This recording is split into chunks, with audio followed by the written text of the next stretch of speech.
construções são testemunhas de uma história de luta e violência. Aqui funcionava uma das serrarias da Lamber, companhia americana que se instalou no Brasil no início do século passado. A empresa foi uma das protagonistas de um conflito que deixou marcas profundas em Santa Catarina, a Guerra do Contestado. Foram 4 anos de conflito, 10 mil mortos, milhares de homens do Exército envolvidos em combates que se estenderam numa região de mais de 20 mil quilômetros quadrados. A guerra envolveu caboclos, pequenos fazendeiros, poceiros, interesses econômicos, disputas de poder, religiosidade.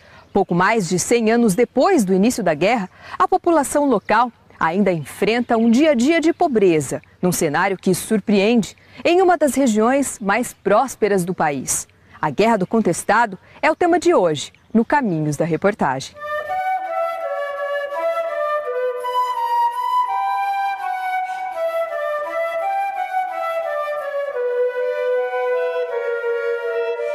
Já são 106 anos de caminhada. E nesta longa trajetória, Dona Sebastiana, filha de caboclos, ainda guarda na memória a lembrança de uma guerra.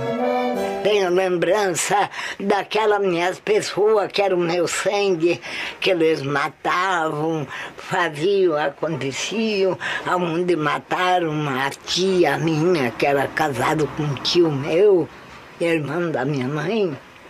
Ela estava para ganhar gêmeo de família. Eles mataram a coitada, abriram ela, a barriga dela e mataram os anjinhos e punharam na cerca de rachão, que nem prancha de porco. Dona Sebastiana e a família ficaram escondidas durante 8 dias num buraco, no barranco de um riacho. Que era tiro da gente ficar até surdo. Aqueles fuzis que davam cada tiro, que varava de um lado para o outro.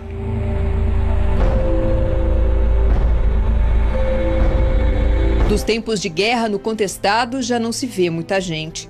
As lembranças estão nos relatos dos descendentes de quem lutou.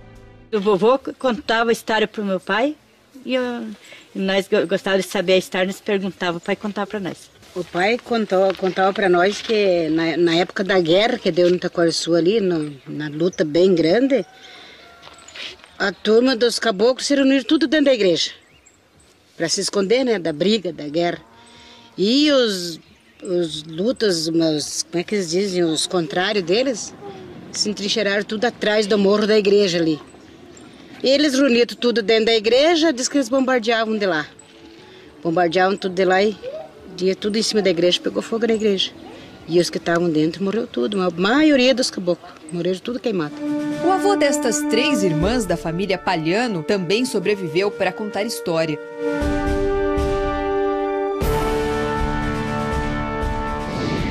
Na época da guerra, este rio, o Rio do Peixe, dividia 2 estados, Santa Catarina e Paraná.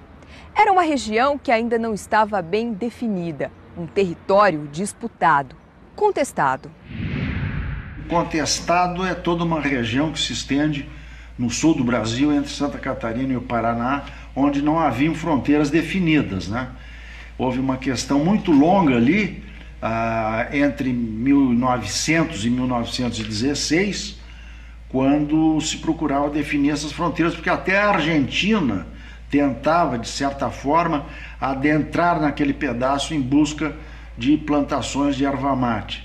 Então, contestava-se onde seria passada essa fronteira.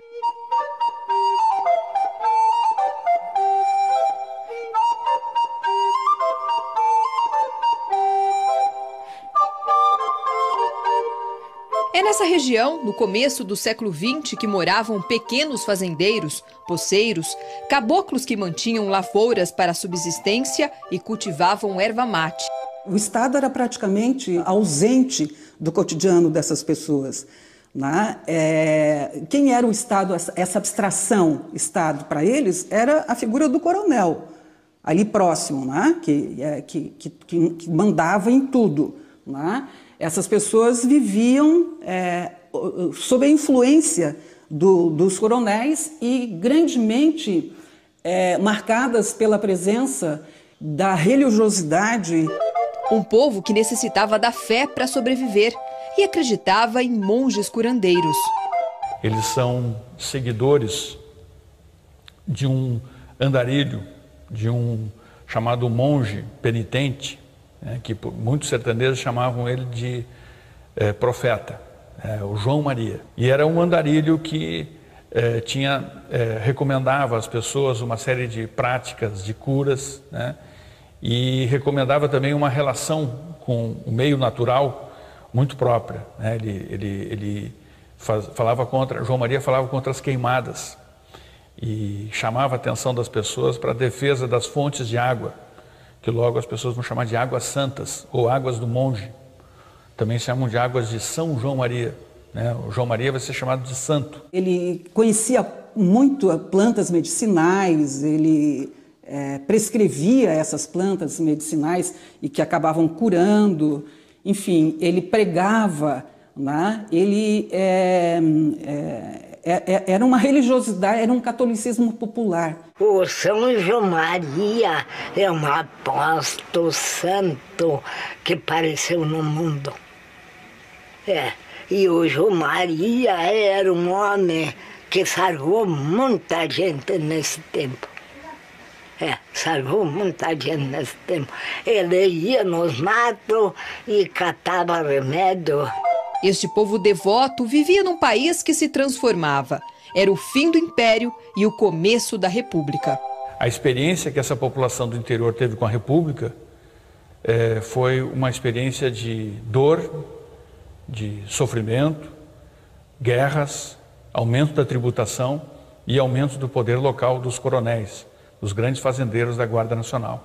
É uma época onde se vivia ainda o rescaldo, vamos dizer assim, da antiga Revolução Federalista. A Revolução Federalista, uma luta por maior autonomia dos estados, ocorreu no sul do Brasil após a proclamação da República. Foi uma guerra de grandes proporções, que redundou em violências praticadas de parte a parte, degolas, e de recrutamento militar forçado também praticado pelos dois lados.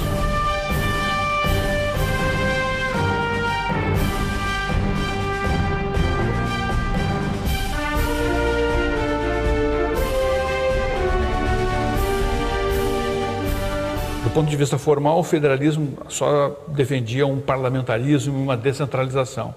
Mas essas lideranças federalistas populares defendiam a luta contra autoridades impostas de fora. O conflito do contestado, essas duas tradições se unem.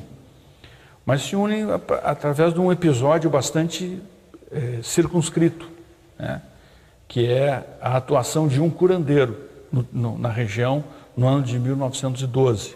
Esse curandeiro é José Maria, muito semelhante ao profeta João Maria, que já tinha morrido. José Maria não era tanto um penitente, mas era mais um curandeiro profissional mesmo.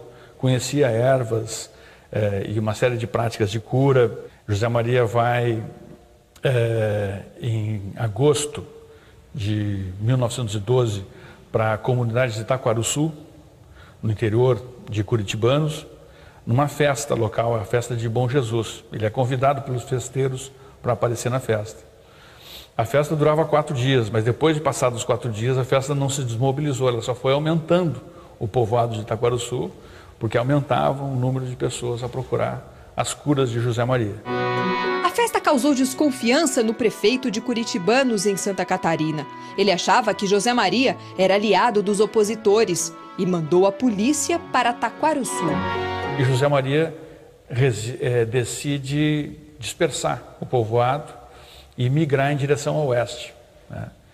Indo em direção ao oeste, ele atravessa o Rio do Peixe e entra nos Campos de Palmas, que era o território administrado pelos paranaenses. Quando isso acontece, a imprensa de Curitiba começa a dizer que o governo de Santa Catarina estava enxotando fanáticos para a região contestada, para criar confusão nessa região. Chegando no território do Irani, a Força Policial do Paraná resolve fazer uma expedição preventiva antes que chegasse a tropa do Exército, e o comandante da própria polícia, né, o coronel João Gualberto, comanda, né, uma unidade fortemente armada, até levaram uma metralhadora de tripé, um armamento muito sofisticado para esse combate, e procura destruir esse povoado que estava em torno de José Maria, no Irani. Aí vai se ter, nesse período, 22 de outubro de 1912, o primeiro combate, né, que é o combate chamado Combate do Irani. Era madrugada quando os homens do Regimento de Segurança do Paraná chegaram no Irani. Por aqui já estavam o monge José Maria e os caboclos. O encontro foi o estopim da Guerra do Contestado. E entre os mortos estavam os 2 líderes dos grupos que lutaram. Do lado do monge tem aproximadamente umas 300 pessoas, né? Esse combate ele vai ser travado sem uma preparação tática do João Gualberto. O João Gualberto chega na região apressadamente. Só que acontece que nesse enfrentamento o José Maria morreu e o João Gualberto também morreu. O José Maria e o João Gualberto, quando se tacaram no portão, que desbordegaram o portão, que a polícia veio para cá e eles entraram para lá. O João Gualberto levou o revólver, a malva dele era arma comprida, diz que era, é o que eles contam. Levou no José Maria, que atirou, José Maria largou o facão na hora, foi tiro para lá e facão para lá, os 2 caíram mortos. Para o governo, passado o combate do Irani, as pessoas não achavam que estava resolvido o problema do contestado. Não haveria mais nenhum outro conflito.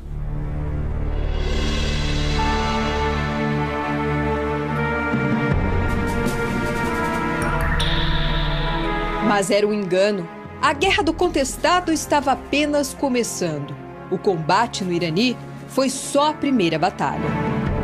Passa um ano, até passa um pouco mais de um ano, e na comunidade de Itaquaruçu, uma menina de 11 anos, neta de um festeiro do ano anterior que tinha convidado José Maria, a menina chamada Teodora, ela começa a relatar que tinha sonhos com José Maria. E nesses sonhos, José Maria ordenava a todos os seus seguidores que voltassem a se reunir em Itaquaruçu. Então esse segundo Itaquaruçu, esse vai ser bem diferente do primeiro. O primeiro era uma festa em torno de um curandeiro. Esse segundo Itaquaruçu, a partir de dezembro de 1913, vai ser uma concentração das pessoas que sabem que estão desafiando o governo de Santa Catarina. Claramente ali já é o início do projeto Caboclo, uma invenção deles. É um trabalho de aglutinação, né? de criar a sua utopia, né? A irmandade cabocla, essa fala, quem tem, mói, quem não tem, mói também, e no fim todos ficam iguais. Caracterizava o movimento, né? Moer o milho no pilão, né? Então quem tinha milho ou riquezas levava para o reduto. Quem não tinha ia também comer, ia se alimentar, porque iam viver todos em comum dentro dessa cidade santa. Era um projeto que afrontava os grandes fazendeiros, os coronéis da Guarda Nacional, setores que viviam da pecuária e da exploração, da comercialização da erva mate no Planalto, e frequentemente também dominavam a política nos municípios. As cidades santas dos caboclos foram se formando ao longo de 1913 e 1914. Elas multiplicaram-se por quase todo o Planalto serrano de Santa Catarina. Nestes lugares, todos viveriam como iguais e trabalhariam pela sobrevivência e em defesa da comunidade. Era um regime da consciência, da justiça e do bem-estar. Um regime onde todos poderiam contribuir para todos. Seria uma espécie de uma irmandade sertaneja, uma irmandade cabocla. Era aqui, neste local, que hoje é uma propriedade privada e serve de pasto para o gado, que ficava Taquaruçu, um reduto de fanáticos para o exército, ou uma cidade santa para os caboclos, um lugar que foi todo destruído na Guerra do Contestado. Eles tinham trincheira para a pessoa lutar de homem a homem, mas não tinham sobre bomba, eles não previam isso. Então o exército pegou eles de tucaia, assim, né? Eles não esperavam ser bombardeados de longe, porque no facão e no facão de pau ia dar mais lenha para a fogueira, sabe? No dia 8 de fevereiro de 1914, o povoado de Taquarussu foi atacado pelas forças do Exército de Santa Catarina, junto com as forças policiais.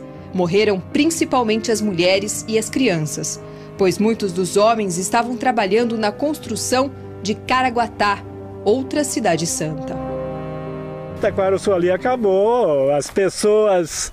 Depois de 8 de fevereiro, as pessoas ficaram expostas aqui no gramado, foram, como eu até escrevo uma poesia, foram velados pelo Cruzeiro do Sul e enterrados sobre o solo do Taquarussu, né? Eles destruíram todas as vilas, mataram mulheres, mataram crianças, foi um morticínio de muito impacto para os sertanejos, inclusive. Ao mesmo tempo que se tinha um combate, também se tinha, crescia a fé dos sertanejos nos monges e crescia o número de pessoas que aderiam voluntariamente ao movimento para lutar junto dos sertanejos, uma luta que para eles era uma luta por um mundo novo.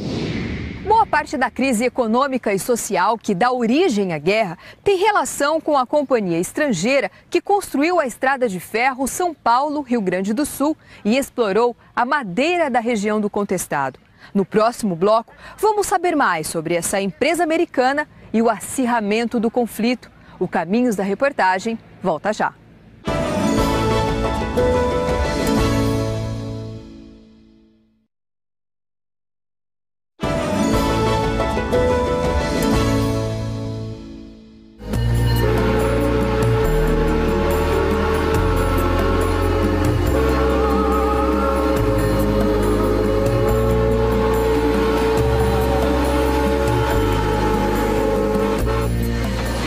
Uma das profecias feita pelo monge João Maria, né, de que um dia apareceria aqui na região um dragão, né, de ferro que cuspia fumaça e que esse dragão iria engolir as terras do povo, né? É claro que isso era uma linguagem simbólica ou uma metáfora, né, para dizer o que de fato depois acabou acontecendo, que foi com a chegada da ferrovia.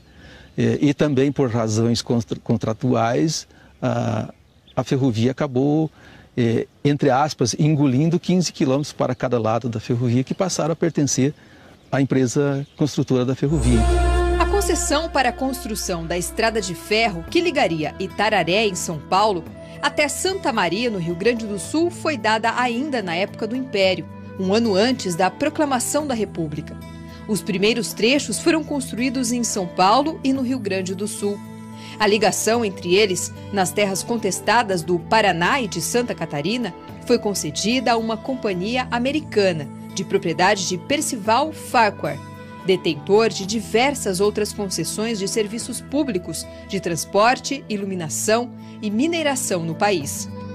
A maior parte dos moradores dessa região era constituído de poceiros, né? E que não viam a chegada da ferrovia passando por suas terras como uma coisa boa. Primeiro a guerra até começou por causa que ele queria passar uma estrada de ferro. Para quê? Ferrovia, né? E a família não aceitou porque daí eles iam tomar um espaço muito grande de terreno. O americano Percival Farquhar também era o proprietário da madeireira Southern Brazil Lumber and Colonization Company, uma subsidiária da Brazil Railway, companhia que construiu a ferrovia.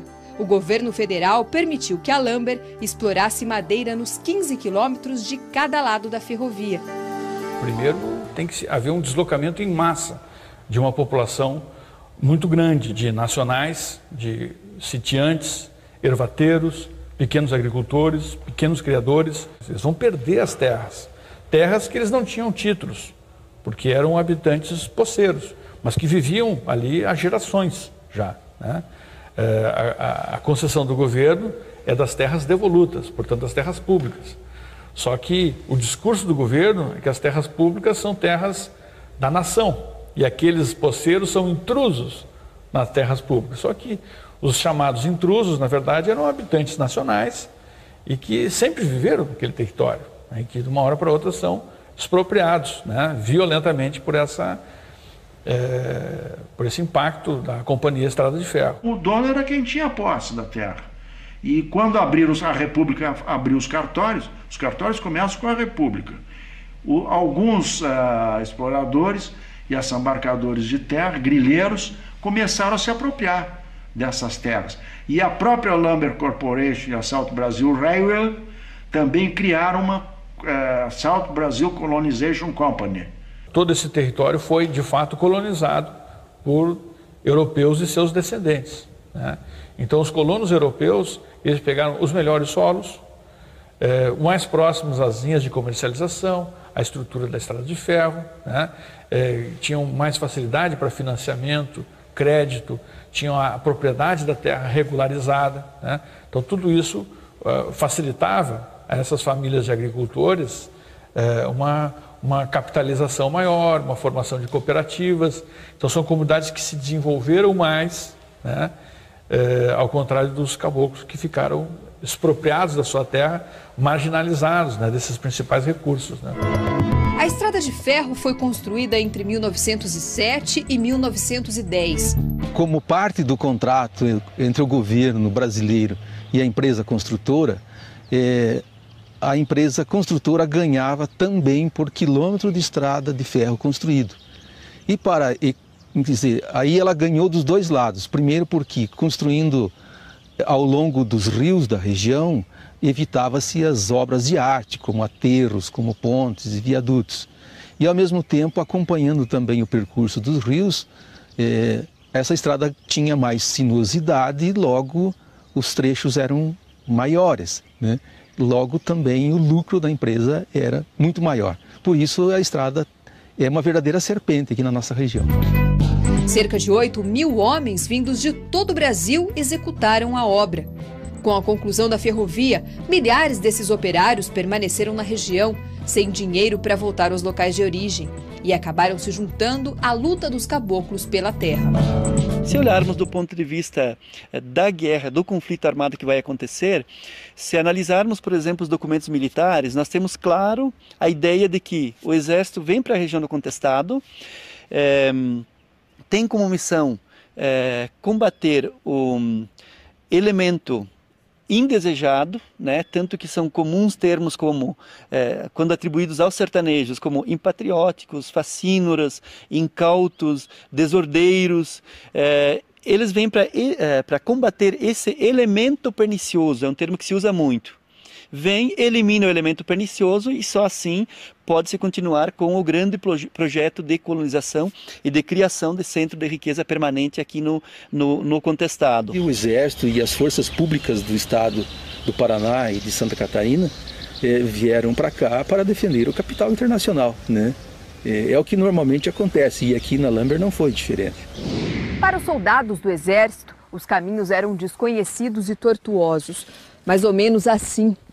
Era difícil andar pelos morros e montanhas com armas grandes e pesadas. Além disso, tinha o frio intenso, muitas vezes com temperaturas abaixo de zero. Já para os sertanejos, essas florestas eram bem conhecidas, o que facilitou a vitória de muitas batalhas. Eles construíam facões, no começo de madeira, facões de 3 quinas triangulares, porque em qualquer lugar que aquele facão batesse, muito pesados, com as madeiras duras do sertão, o araçá, o guamirim, o açoita cavalo, que é a madeira de fibra mais longa que existe, ela não racha nunca, a fibra dela é do começo até o fim, ao contrário das madeiras.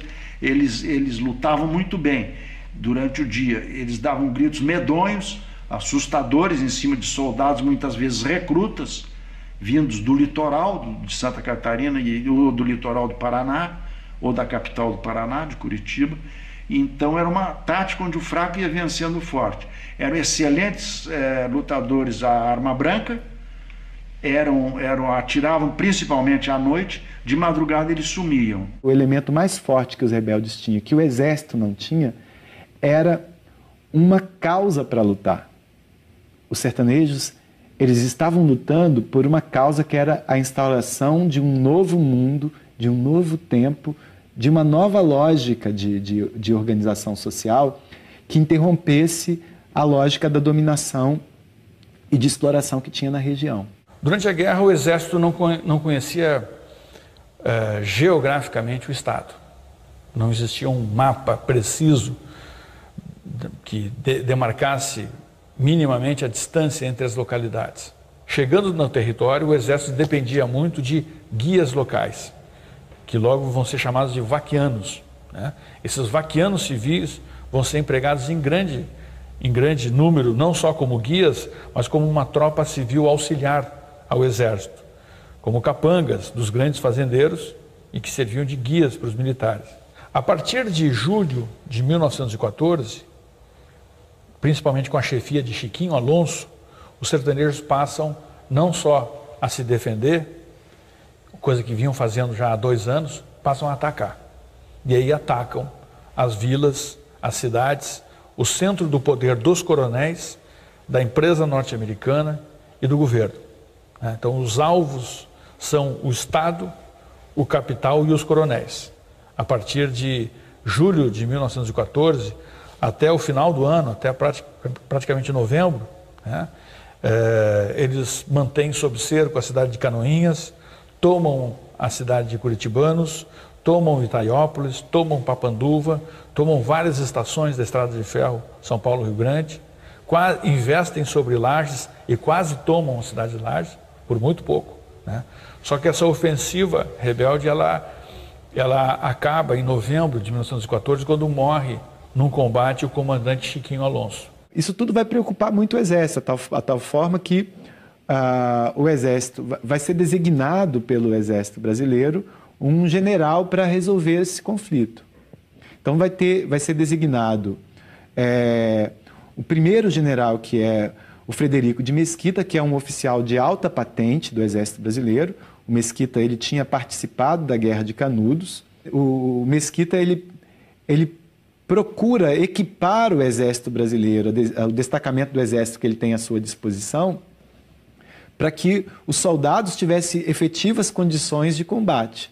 E o general Carlos Mesquita se retira e, aliás, declara por escrito aos seus comandos que ele vai se retirar porque aquilo era uma mera insurreição de gente espolhada por tubarões da época lá, que estavam a fim de assambarcar terras, porque não haviam cartórios naquela região, não haviam títulos de terra. Com a saída do Mesquita, a gente vai ter um outro momento da guerra, que vai ser o Matos Costa, um capitão que já estava lutando ali, que acompanhou a expedição Mesquita, que conhecia bem a realidade local e que também contribuiu para que o Mesquita fizesse o relatório dele para o governo federal, dizendo que aquilo era uma questão política.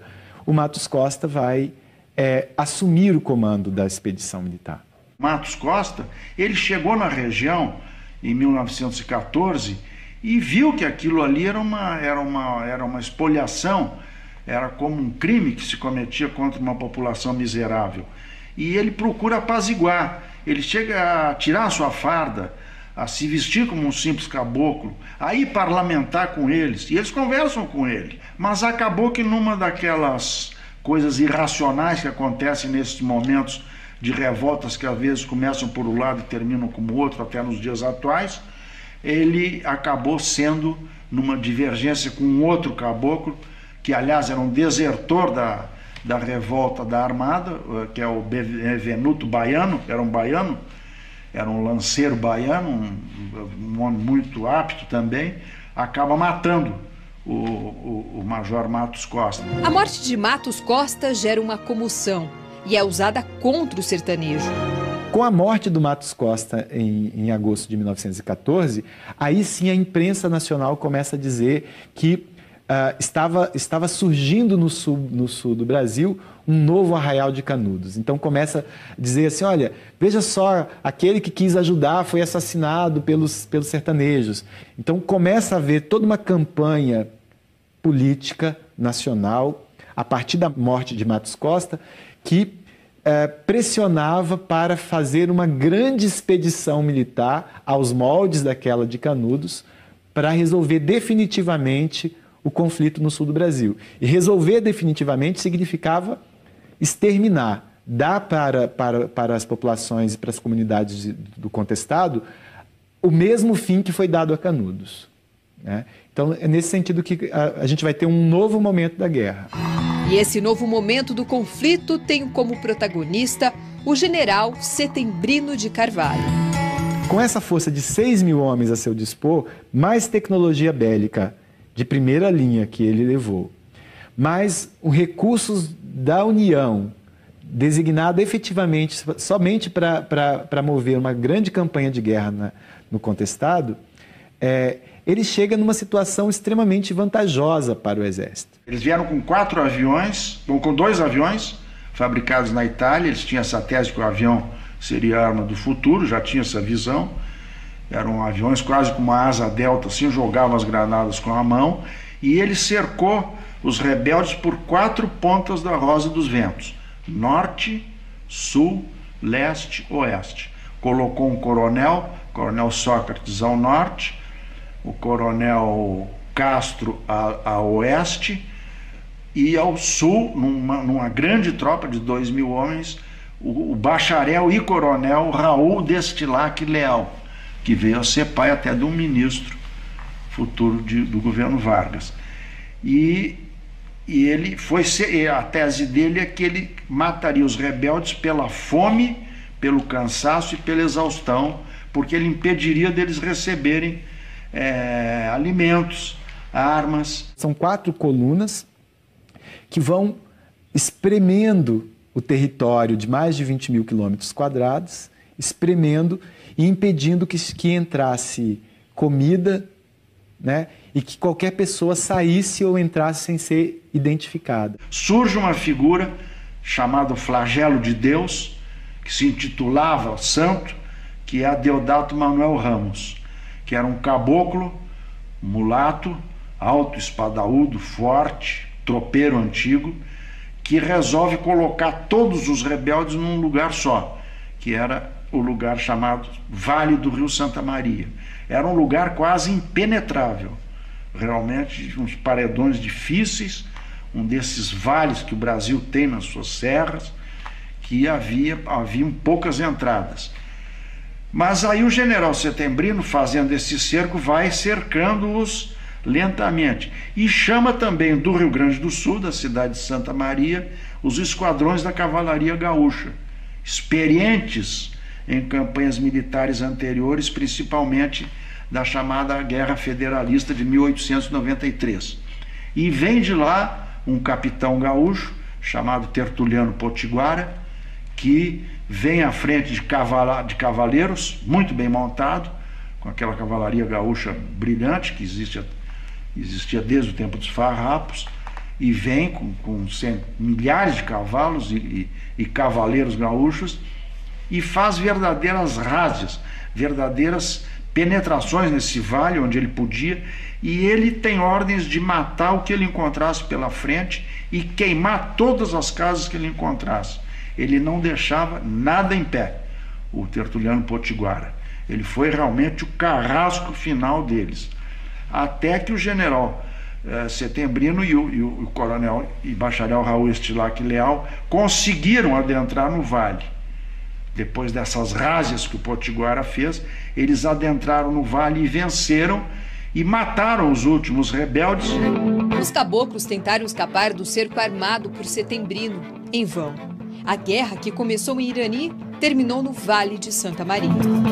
O cerco a Santa Maria acontece praticamente de fevereiro até abril de 1915. Foi um episódio extremamente violento, a destruição de Santa Maria. Aí o exército retira a sua tropa. Setembrino de Carvalho volta para o Rio de Janeiro e dá por encerrada a sua participação. Só que ele sabe que existem 3 redutos remanescentes. É o reduto de Pedra Branca, o reduto de São Pedro e o reduto de São Miguel, né? Esses redutos ainda vão viver até o final do ano de 1915, quando são destroçados, né? E entre dezembro de 1915 e janeiro de 1916, mais de 10 mil caboclos se apresentam para as tropas. A maior parte desses que se apresentam são órfãos e viúvas. Os homens praticamente tinham morrido, quase todos. Só eram velhos, viúvas e crianças. Depois que terminou a guerra, os militares, as forças federais saíram e os governos ficaram incumbidos de fazer a limpeza que eles chamavam. A limpeza consistia na apreensão dos remanescentes e execução sumária na frente da família, de dedo em riste na cara deles, dizendo, degolava o cara e dizia, se vocês abrirem a boca, vai acontecer o mesmo com vocês.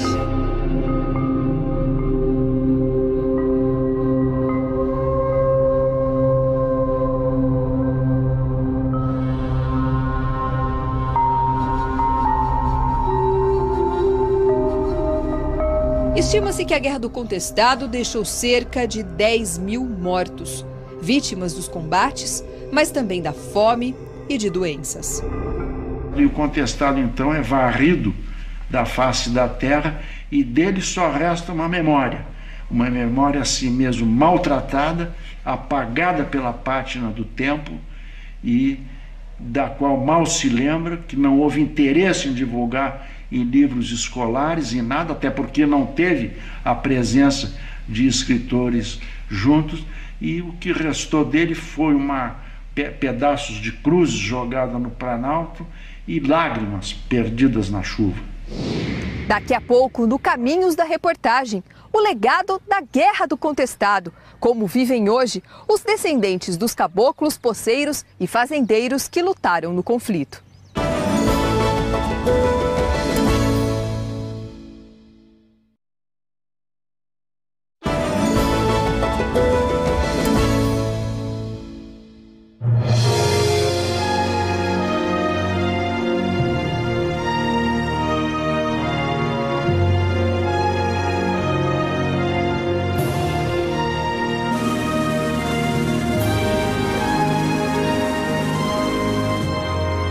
O trem que passou por estes trilhos trouxe no vagão progresso e desenvolvimento.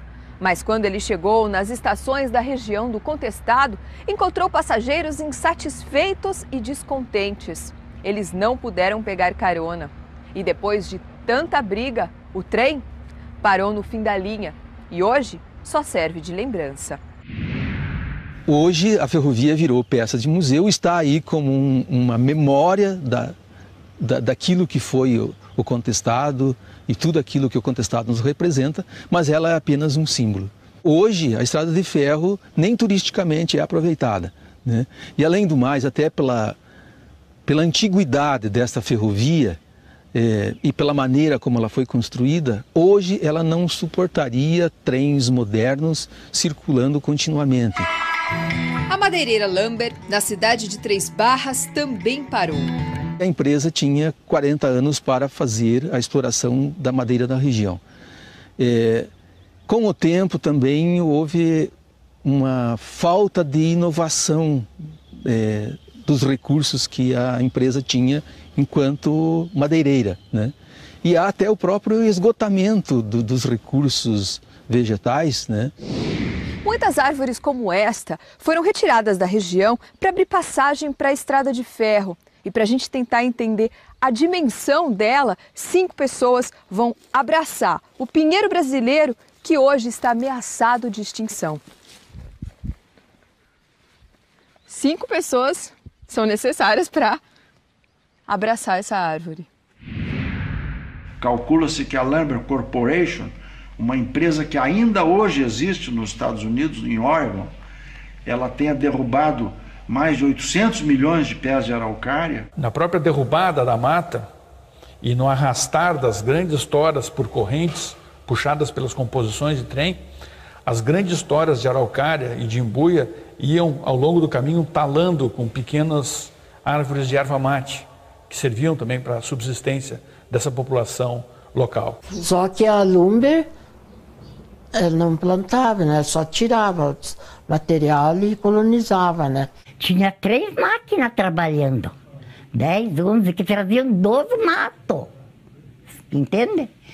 Aqui do Três Barras iam para os matos, traziam todas essas toras, vinha a máquina, levava tudo para fora do Brasil. O Percival Farquhar, enquanto esteve na presidência da Brazil Railway Company, foi até o início da Primeira Guerra Mundial. Logo em seguida, com o não mais fornecimento de investimentos europeus, principalmente para a região, ou para o Brasil, ou para o próprio grupo, ele acaba saindo da presidência e o grupo entra em falência. Boa parte dos funcionários dela foi absorvida pelo Exército, né, que transformou então esta área central aqui na sede do campo de instrução Marechal Hermes, né, que é onde nós estamos agora. Sobrou muito pouco daquele grande complexo que a Lambert tinha aqui.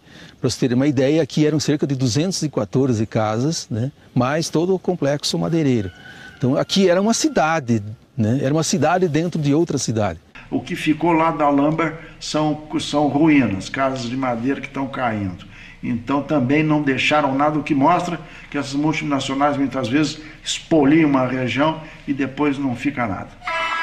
A região, até hoje, tem a economia voltada para a madeira. As empresas madeireiras têm, de um modo geral, uma tradição de que tem um ciclo de vida curto, né, e de concentração de renda também muito grande. Por isso que nós, infelizmente, mesmo sendo parte de um estado rico como é Santa Catarina, ou mesmo do Paraná, nós somos a região mais pobre de Santa Catarina. Nós não tínhamos segurança, não tínhamos escola, não tínhamos transporte, né, porque nenhum estado ousava investir na região com medo de perder, caso houvesse uma decisão, como de fato houve, para um outro estado, né? Então o Paraná não investia aqui, temendo que um dia, como de fato aconteceu, a área passasse a pertencer a Santa Catarina, né? E Santa Catarina fazia a mesma coisa. Então nós ficamos relegados a esse segundo plano durante anos, né? E com isso a região empobreceu.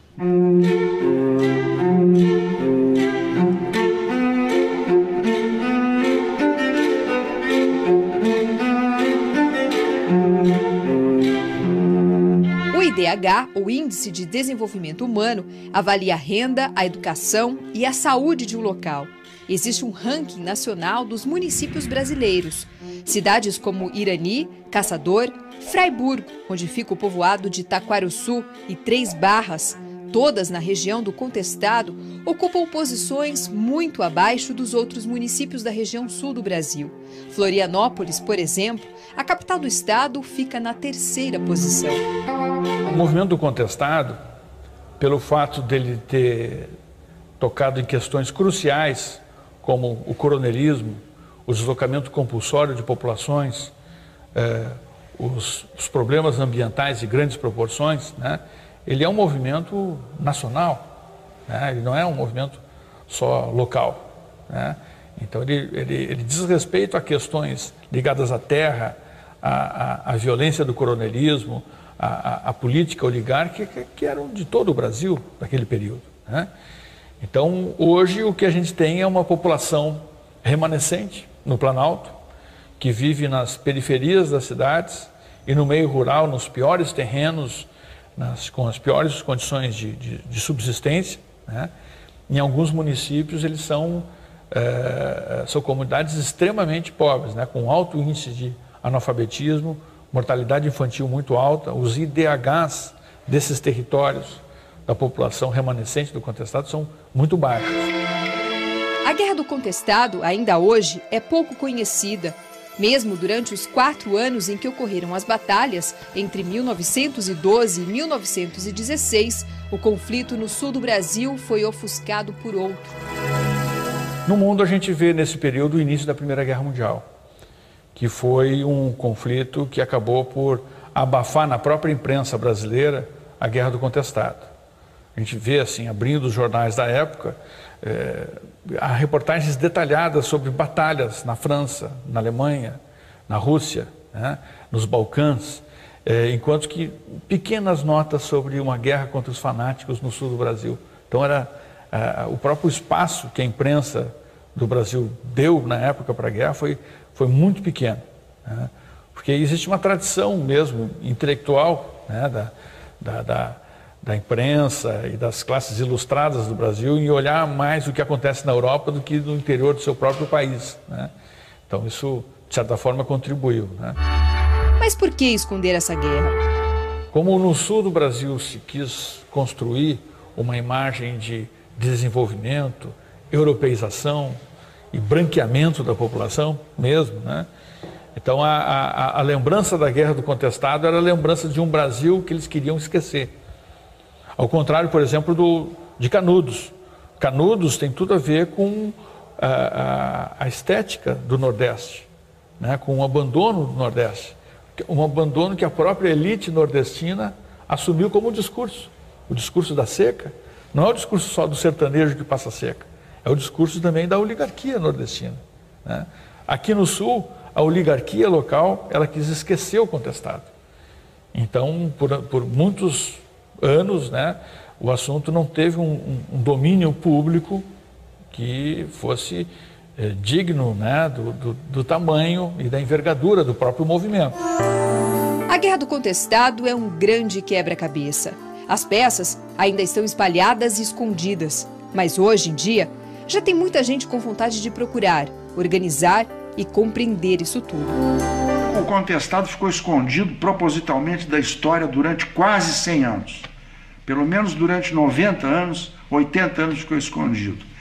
Com o tempo e com o renascimento cultural do povo brasileiro de 10, 15 anos para cá, começaram a surgir livros, estudos, filmes, né, feitos, DVDs, algumas coisas começaram a ser recapituladas, começaram a aparecer alguns escritos, até à mão em cadernos, de pessoas que acompanhavam isso. Eu mesmo, durante 30 anos, procurei juntar esse material que eu achava valiosíssimo e desconhecido. Mas outras pessoas também fizeram isso. Eu fiz um livro de caráter jornalístico, não é? Porque não haviam, como eu disse, jornalistas nem escritores na região. Procurei fazer um livro didático, vou distribuí-lo nas escolas, nas bibliotecas. Um resgate que também tenta ser feito pela população local. Percorrer a região do conflito em Santa Catarina é se deparar em cada cidadezinha com o Museu do Contestado. Nós temos uma visita anual assim, que chega em torno de 10 mil visitantes. E isso resulta no quê? Que os professores estão trabalhando a Guerra do Contestado e cada vez mais está tendo mais oportunidades de ver o que aconteceu na nossa região e falando que a região do Contestado é uma região que ainda precisa saber muito sobre a sua história. Durante anos, Pedro Filisbino reuniu um arsenal no Museu do Jagunço, no povoado de Taquarussu, em Fraiburgo. Armas, balas, vestígios da guerra encontrados na região.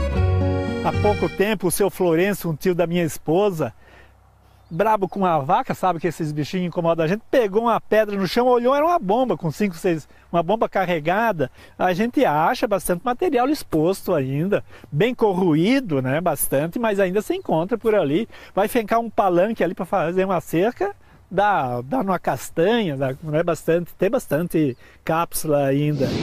Mais de 100 anos se passaram desde o início da Guerra do Contestado.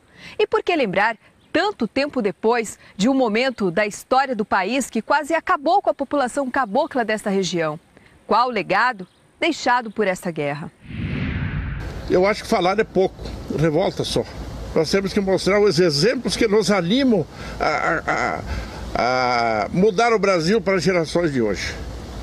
Os exemplos de bravura daquela gente, o sangue inocente que eles derramaram para mudar o futuro do Brasil. Ela representou um momento em que o exército, em que a população pobre e rural do Brasil tentou frear o desenvolvimento do progresso no país. Tentou romper com uma tradição de dominação, de exploração no país. Acho que essa é a maior lição que esse movimento tem. O potencial revolucionário dessa guerra, né, desse conflito, está exatamente numa experiência de luta extremamente original na nossa história. Porque os sertanejos, quando eles são vistos, apresentados como fanáticos, a ideia de que eles acreditavam nos monges e nos santos, eles são vistos como fanáticos, é um grande preconceito da sociedade em relação a eles. Porque o que essas pessoas fizeram foi simplesmente aliar uma cultura local a um desejo de mudança da história do Brasil. Eles morreram? Foram assassinados? Sim, mas eles perderam a guerra? Duvido que eles tenham perdido a guerra. Tanto não perderam que nós estamos falando deles até hoje.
Bonito tudo dentro da igreja, diz que eles bombardeavam de lá. Bombardeavam tudo de lá e dia tudo em cima da igreja, pegou fogo na igreja. E os que estavam dentro morreu tudo, a maioria dos caboclos, morreram tudo queimado. O avô destas 3 irmãs da família Palhano também sobreviveu para contar história.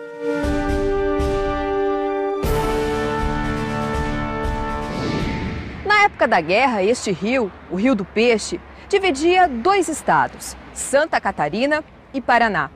Era uma região que ainda não estava bem definida, um território disputado, contestado.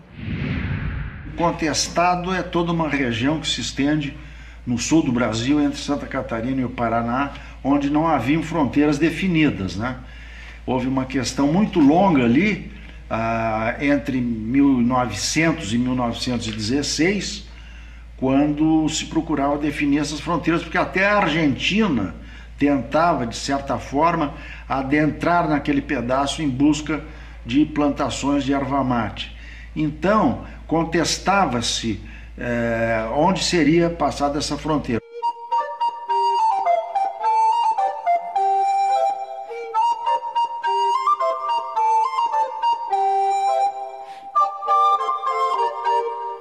É nessa região, no começo do século XX, que moravam pequenos fazendeiros, poceiros, caboclos que mantinham lavouras para subsistência e cultivo.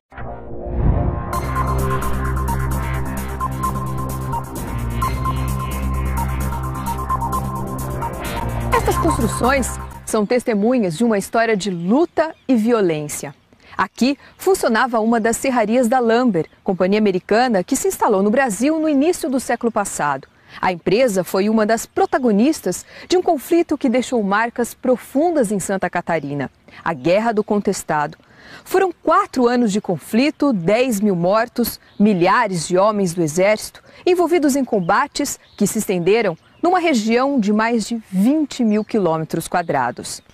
A guerra envolveu caboclos, pequenos fazendeiros, poceiros, interesses econômicos, disputas de poder, religiosidade. Pouco mais de 100 anos depois do início da guerra, a população local ainda enfrenta um dia a dia de pobreza, num cenário que surpreende em uma das regiões mais prósperas do país. A Guerra do Contestado é o tema de hoje, no Caminhos da Reportagem.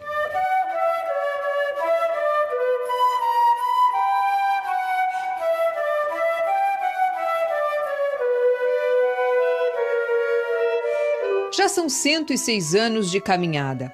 E nesta longa trajetória, Dona Sebastiana, filha de caboclos, ainda guarda na memória a lembrança de uma guerra. Tenho lembrança daquela minhas pessoas, que era o meu sangue, que eles matavam. Cultivavam erva mate. O Estado era praticamente ausente do cotidiano dessas pessoas. Né? Quem era o Estado, essa abstração Estado para eles, era a figura do coronel, ali próximo, né? que mandava em tudo. Né? Essas pessoas viviam sob a influência dos coronéis e grandemente marcadas pela presença da religiosidade. Um povo que necessitava da fé para sobreviver e acreditava em monges curandeiros. Eles são seguidores de um andarilho, de um chamado monge penitente, que muitos sertanejos chamavam ele de profeta, o João Maria. E era um andarilho que recomendava às pessoas uma série de práticas, de curas, né? E recomendava também uma relação com o meio natural muito própria. Né?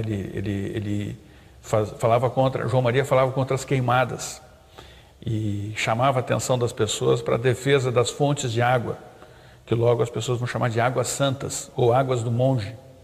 Também chamam de águas de São João Maria. Né? O João Maria vai ser chamado de santo. Ele conhecia muito plantas medicinais, ele prescrevia essas plantas medicinais e que acabavam curando. Enfim, ele pregava, né? Ele era uma religiosidade, era um catolicismo popular. O São João Maria é um apóstolo santo que apareceu no mundo. E o João Maria era um homem que salvou muita gente nesse tempo. Salvou muita gente nesse tempo. Ele ia nos matos e catava remédio. Este povo devoto vivia num país que se transformava. Era o fim do Império e o começo da República. A experiência que essa população do interior teve com a República foi uma experiência de dor, de sofrimento, guerras, aumento da tributação e aumento do poder local dos coronéis, dos grandes fazendeiros da Guarda Nacional. É uma época onde se vivia ainda o rescaldo, vamos dizer assim, da antiga Revolução Federalista. A Revolução Federalista, uma luta por maior autonomia dos estados, ocorreu no sul do Brasil após a proclamação da República. Foi uma guerra de grandes proporções, que redundou em violências praticadas de parte a parte, degolas, né? E de recrutamento militar forçado também praticado pelos dois lados. Faziam, aconteciam, onde mataram uma tia minha, que era casada com um tio meu, irmão da minha mãe. Ela estava para ganhar gêmeo de família. Eles mataram a coitada, abriram ela, a barriga dela e mataram os anjinhos e punharam na cerca de rachão, que nem prancha de porco. Dona Sebastiana e a família ficaram escondidas durante 8 dias num buraco, no barranco de um riacho. Que era tiro da gente ficar em pé surdo. Aqueles fuzis que davam cada tiro, que varava de um lado para outro.